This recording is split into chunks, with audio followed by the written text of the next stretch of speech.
Today is known as Earth Day, which goes back to the early 1970s and the beginning, really, of the environmental movement in the United States. The crazy idea that maybe having clean air and clean water and clean soil might be a good idea for all of us. And I want to read to you today from Psalm 50, and I'm going to read from verses 10 and 11. But I also want to note that verse 9 is a reflection of what can often be the humor that can emerge in Bible translation of taking words from Hebrew or Greek in the New Testament and turning it into English. And one translation, I won't embarrass it by saying which one, rendered verse 9 of Psalm 50 as, "I will not accept any bull from your house," which in older times had one connotation, but in more recent times we kind of hear that slightly differently. And in my Bible, they now render it, "I will not accept a bull from your house or goats from your folds."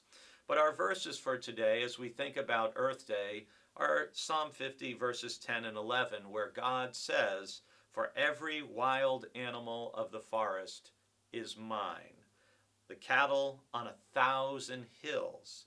I know all the birds of the air, and all that moves in the field is mine." There are a number of psalms, in addition to, of course, the creation story in Genesis, that affirm that everything that God is created was created by God and that it all belongs to the Lord. And we are here as human beings temporarily for a brief and fleeting period of time, and we are to regard the earth and all its creatures as if these are created by God and don't belong to us, but belong to the Lord.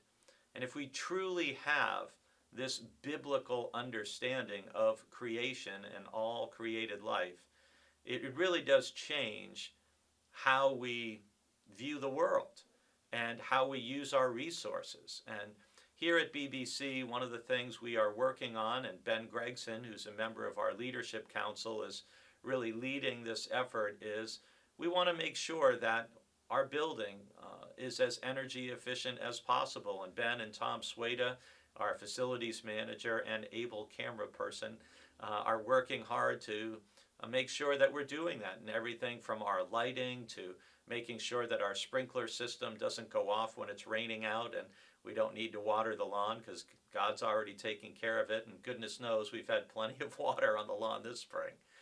But it really comes down to a stewardship mentality.